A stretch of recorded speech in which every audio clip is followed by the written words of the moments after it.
2009, vous aviez commencé votre jardin. Mais vous avez commencé par quel type d'essence? Alors, quel type de variété? d'abord, j'ai commencé par construire la maison. Hein, ça a duré un certain temps. Et ensuite, je savais ce que je voulais faire dans le jardin. Et j'ai commencé mon jardin en l'an 2000-2001. Et je me suis dit, quand je serai à la retraite, j'espère qu'il sera fini. Et je vais le présenter à toutes les personnes qui voudront bien vouloir venir voir mon jardin. Et j'expliquerai comment je l'ai fait et tous les noms botaniques qu'il y a ici dans le jardin. Hein. Donc j'ai fait ça pendant une vingtaine d'années.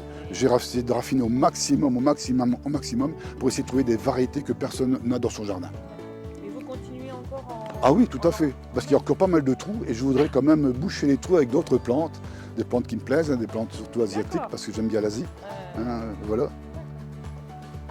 Ensuite ici, il y a exactement 36 pays qui sont représentés au niveau de l'origine de la plante. Donc ça c'est du papyrus. Oui. Et pourquoi ça se trouve dans des pots là? Ben, tout simplement, c'est parce que le papyrus, l'hiver, il gèle. Si on a un hiver doux, ça va, ça passe, mais on n'a pas toujours un hiver doux.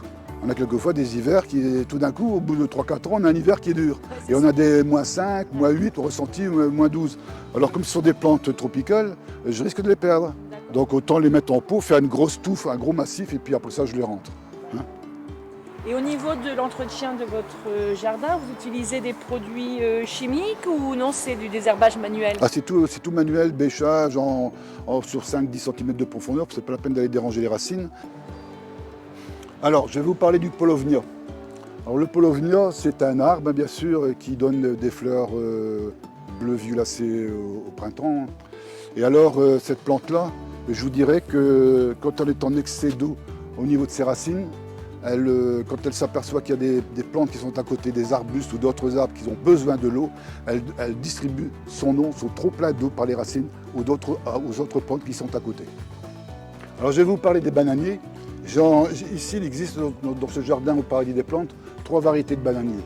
Le bananier qui est de couleur vert et jaune, le bananier à feuilles rouges et ce bananier ici qui s'appelle le bananier Bajo. Alors, vous avez des bananes? Ah oui, j'ai eu des bananes, hein, mais au moment où il y avait la canicule. Ah oui, c'est ça. Là, cette année, c'est pas la canicule, hein, c'est une année, on va dire, un peu normale. Hein. Alors, dans les bananiers, il y a exactement...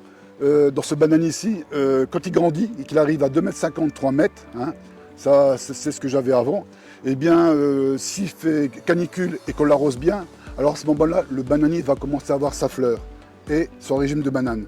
Il ne faut pas croire que vous allez avoir un beau régime de banane parce qu'ici on est quand même dans le nord de la France et que là, la canicule, quand elle sévit, c'est en dents de scie. Hein, vous allez avoir 10 jours à 30 degrés, 32 degrés, puis tout d'un coup vous allez voir la température qui va descendre à 25. Donc là vous dérangez carrément le pied de banane, hein, le bananier. Hein. Et alors donc la plante elle continue à pousser et alors ça va revenir à 30-35 degrés, elle va repousser un petit peu et puis après ça, au fur et à mesure que vous avancez, vous arrivez sur le mois de septembre. Et là, la banane va plus commencer à pousser. Et en fin d'année, vous avez des petites bananes comme ça. Donc vous n'aurez jamais la grosse banane. Ensuite, ce n'est pas un arbre, c'est une graminée.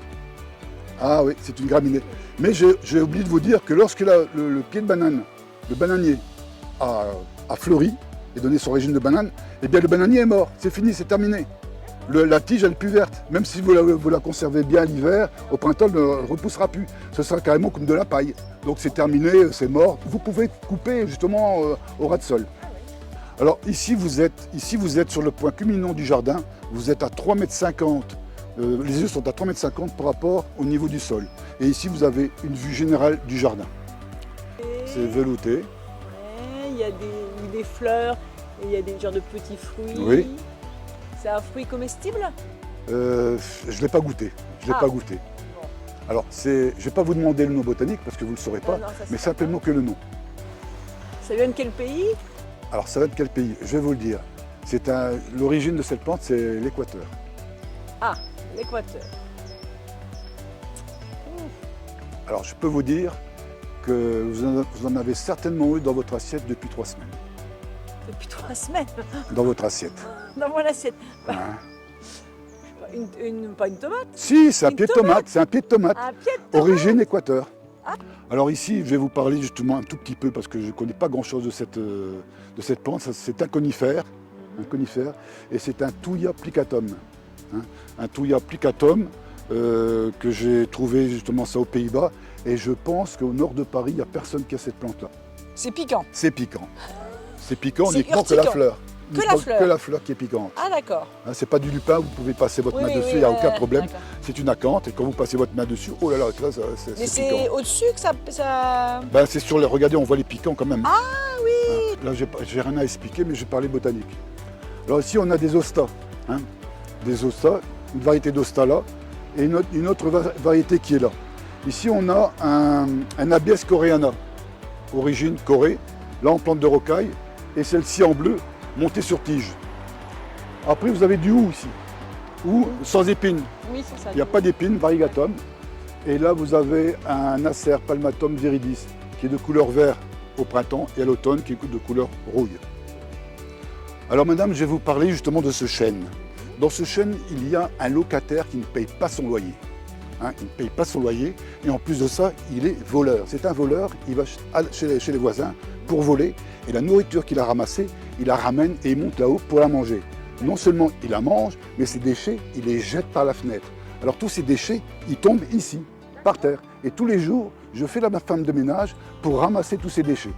Alors je vais vous dire une chose, si vous devez aller à la banque, eh ben, grimpez là-haut, c'est la caisse d'épargne. Ah, l'écureuil. Voilà. Là-haut, d'accord, ok. À quel moment vous faites votre plantation alors au printemps ou à l'automne? Au printemps ou à l'automne. Alors, je vais vous dire une chose, le meilleur, d'abord, les plantes, on peut les planter toute l'année à partir du moment où c'est en conteneur. Hein. D'accord. Oui. Les racines nues, il est certain que c'est pas la peine de les planter toute l'année, ça sert à rien. C'est l'automne le préférable. Mais moi, mes plantations en moi, je les fais en général qu'à l'automne. À l'automne, pourquoi? Parce que justement, quand vous plantez à l'automne, les arbres, comme les arbustes, ont le temps de s'enraciner pendant l'hiver. L'hiver, c'est humide, il pleut, donc les plantes ont le temps de s'enraciner pendant l'hiver. Si vous désirez me voir pour la visite de jardin, eh bien ce jardin s'appelle le jardin au paradis des plantes qui se trouve à Esquelbec, au 30 terre rue de Wormhout, hein, à Esquelbec. C'est un jardin auquel le prix demandé pour l'entrée est de 4 € par personne. Voilà. Je vous souhaite un bon retour chez vous, hein. Un bon retour chez vous, une bonne continuation et une bonne visite sur Esquelbec. Merci.